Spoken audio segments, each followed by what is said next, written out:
Hi friends, good morning. My name is Nagarani.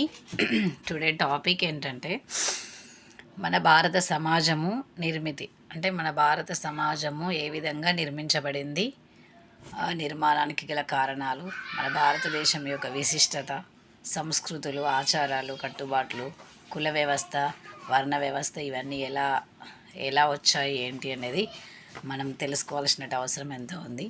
మన భారతదేశం గురించి, మన భారత సమాజం గురించి తెలుసుకోవాల్సినటువంటి అవగాహన, తెలుసుకోవాల్సినటువంటి ముఖ్యమైనటువంటి అంశాలు ఎంతో అవసరం.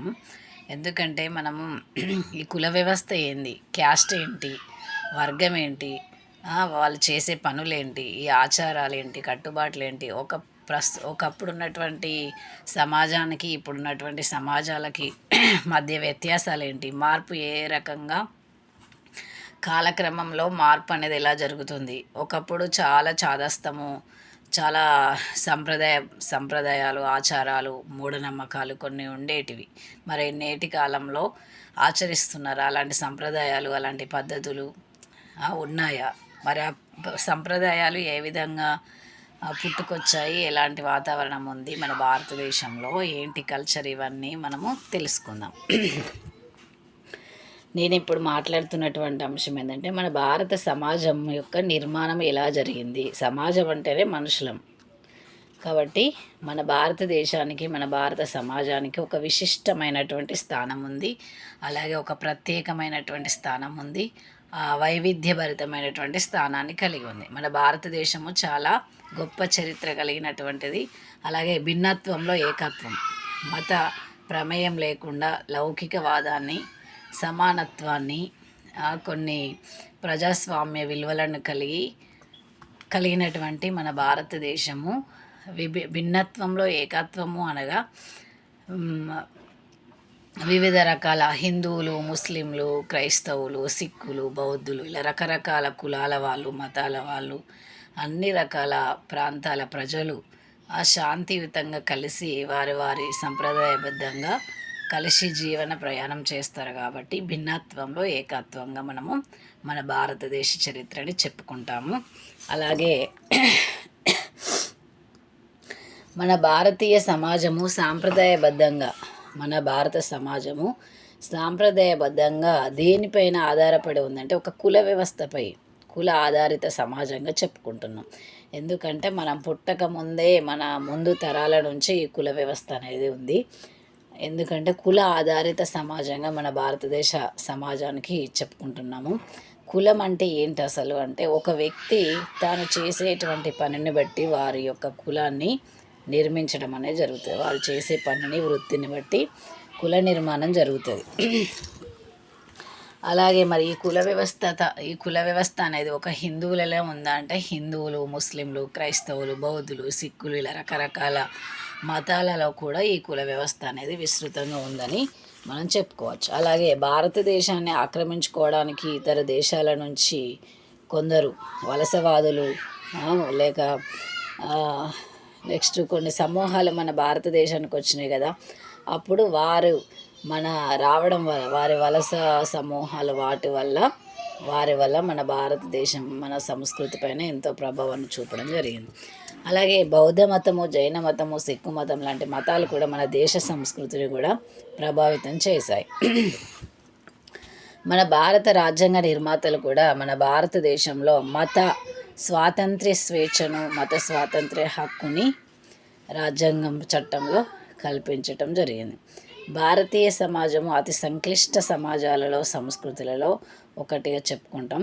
అలాగే మన భారత సమాజము ఎన్నో ఆటుపోట్లను, అవరోధాలను, అడ్డంకులను, ఎన్నో సమస్యలని తన చరిత్ర గమనంలో ఎదుర్కోవాల్సి వచ్చింది. అలాగే మన భారతదేశాన్ని ఎంతోమంది ఇతర దేశాల నుంచి సందర్శించారు. మరి సందర్శించినటువంటి యాత్రికులలో గ్రీకులు, రోమాన్లు, అరబ్బులు, చైనీయులు, నెక్స్ట్ తురుష్కులు, ఆఫ్ఘన్లు, పర్షియన్లు, ఇలా రకరకాల వేరే యాత్రికులు మన భారత సమాజాన్ని సందర్శించి మన భారతదేశ చరిత్రని, సమాజాన్ని, సంస్కృతులని వారి వారి రచనల్లో వివరించడం అనేది జరిగింది. దేశాన్ని మన భారతదేశాన్ని సందర్శించిన మొదటి గ్రీక్ రాయబారి అయిన యాత్రికుడైనది ఎవరంటే మెగస్తనీస్. తను మన భారత సమాజాన్ని 7 వర్గాలుగా విభజించారు. ఆ 7 వర్గాలు ఏంటంటే తత్వవేత్తలు, గృహ యజమానులు, పశుపాలకులు, వేటగాళ్ళు, వ్యాపారస్తులు, శారీరక శ్రమ చేసేటువంటి వారు, యుద్ధం చేసేటువంటి వారు, తనిఖీదారులు, మంత్రులు, ఇలా 7 వర్గాలుగా మన భారత సమాజాన్ని వివరించారు. తత్వవేత్తలు అంటే మేధావులు, మంచి పవిత్రమైన సంస్కారాలను నిర్వహించేటువంటి వారిని మనం తత్వవేత్తలు అంటాం. గృహ యజమానులు అంటే గృహంలో యజమానిగా ఉండేటువంటి వ్యక్తి అంటే హస్బెండ్ మ్యాన్. పశుపాలకులు పశువులను సంరక్షించే వాళ్ళు, వివిధ జంతువులను వేటాడేటువంటి వారు, వ్యాపారం చేసేటువంటి వారు, శారీరకంగా శ్రమ చేసేటువంటి వారిని యుద్ధం చేసేవారు. అలాగే మంత్రులు వివిధ రాజులకి సలహాదారులుగా వ్యవహరించేటువంటి వారినిగా మనం 7 వర్గాలుగా మెగస్తనీస్ భారతదేశ సమాజాన్ని వర్గీకరించారు అని తన రచనల ద్వారా తెలిసింది. అలాగే ఈ భారత సమాజంలో ఈ 7 వర్గాలలో అంతర్వివాహ వ్యవస్థ అంటే వారి వర్గాలలో వాళ్ళలో వాళ్ళే వివాహాన్ని చేసుకోవడం అనేది జరుగుతుంది. వారి యొక్క కుల వృత్తిని మార్చుకోవడానికి ఉండదు.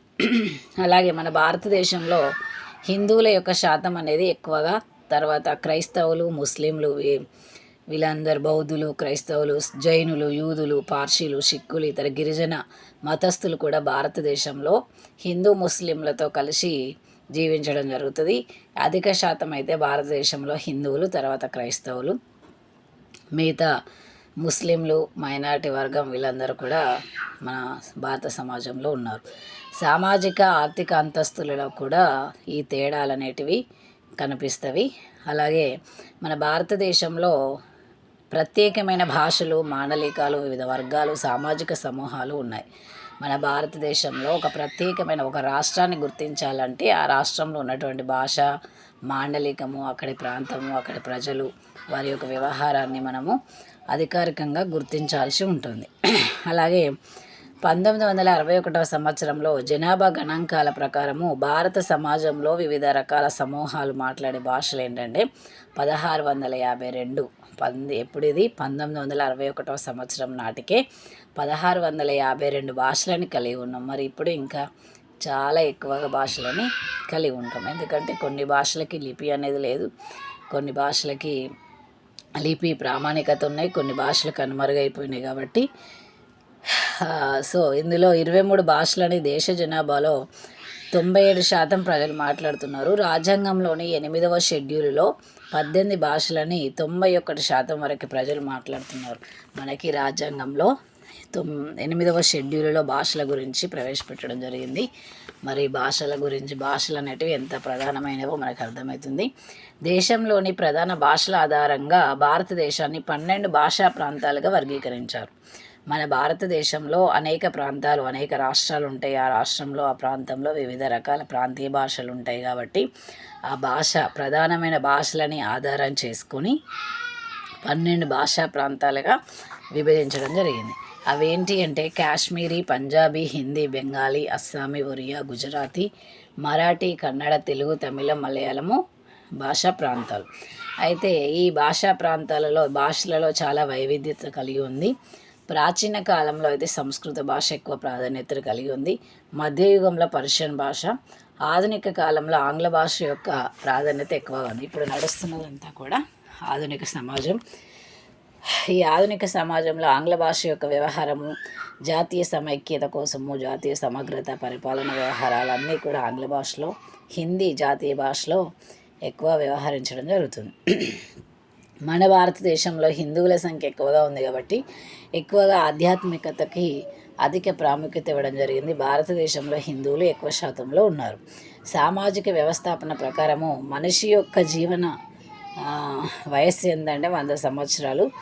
ఈ జీవనయానంలో అతడు కొన్ని ఆశ్రమాలని అనుసరించాడు. బ్రహ్మచర్య ఆశ్రమము, గృహస్థ ఆశ్రమము, వానప్రస్థ ఆశ్రమము, సన్యాసాశ్రమం అనే 4 ఆశ్రమాల గుండా ప్రయాణించడం జరిగింది. అలాగే హిందూ సామాజిక వ్యవస్థాపనకు వర్ణ వ్యవస్థ అనేది కూడా ఒక పునాది రాయిగా చెప్పుకుంటున్నాము. ఇప్పటికీ కూడా వర్ణ వ్యవస్థ, ఈ కుల వ్యవస్థ, సమాజాన్ని పట్టి పీడిస్తున్నటువంటి చీడపురుగులాగా సమాజంలో ఉంది. ఎందుకంటే అది అంత ఈజీగా తొలగిపోయేటువంటి పరిస్థితి కాదు. అది ప్రాచీన కాలం నుంచే ఈ వ్యవస్థ వంశపారంపర్యంగా కుల వ్యవస్థ, మత వ్యవస్థ, వర్గ వ్యవస్థ, వర్ణ వ్యవస్థ, ఆర్థిక వ్యవస్థ, సామాజికంగా అసమానతలు ఇవన్నీ కూడా అంత ఈజీగా అంతరించిపోయే పరిస్థితి కనబడట్లేదు. మరి ఇవన్నిటికీ ఏంటి రావడం ఏంది, ఎక్కడ ఏంటి, ఎట్లా వచ్చింది, ఏంది వ్యవస్థ ఎలా ఉంది అనేది తెలుసుకోవడం కోసం.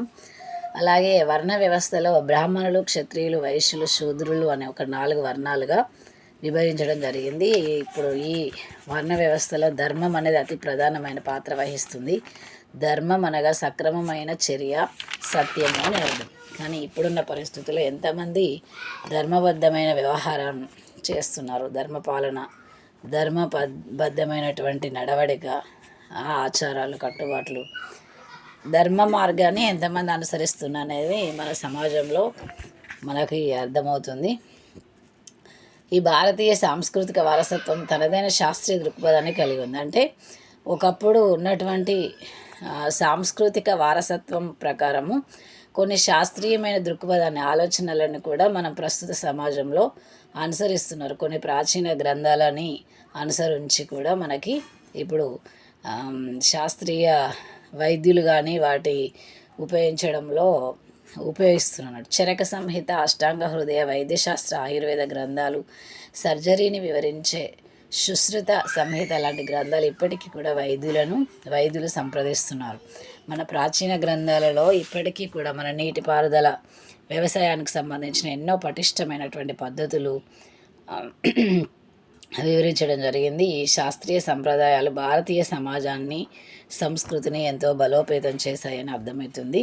కాబట్టి ఇది ఇక్కడ ఏంటంటే కుల వ్యవస్థ ఏంది, మత వ్యవస్థ ఏంది, మన భారతదేశంలో వర్ణ వ్యవస్థ ఎలా ఉంది, నిర్మాణం ఎలా జరిగింది, కుటుంబ వ్యవస్థ ఏంది, క్యాస్ట్ ఏంటి, ఏ విధంగా వచ్చింది, కుల మతాలు అనేటివి ఏ విధంగా వచ్చింది, కులం అనే మత పిచ్చి, కులం మతం అనే పిచ్చిలో మనుషులు ఆలోచన రహితంగా ఏ విధంగా ముందుకు వెళ్ళిపోతున్నారు, ఆర్థిక అసమానతలు, వర్ణ వ్యవస్థ, ఇవన్నీ ఏ విధంగా సమాజం పట్ల, వ్యక్తుల పట్ల ప్రభావితం చూపిస్తున్నాయి అనేది మనకి బేసిక్స్ నుంచి ఇవన్నీ తెలుసుకోవడం కోసము మన భారతదేశం యొక్క విశిష్టత ఎలా ఉంది, ఈ కులము, మతము, వర్ణాలు ఇవన్నీ ఎలా వచ్చినాయి ఏంటి అనేది మనకి కొంత అవగాహన కోసము ఈ వీడియోలో నేను మాట్లాడడం జరుగుతుంది.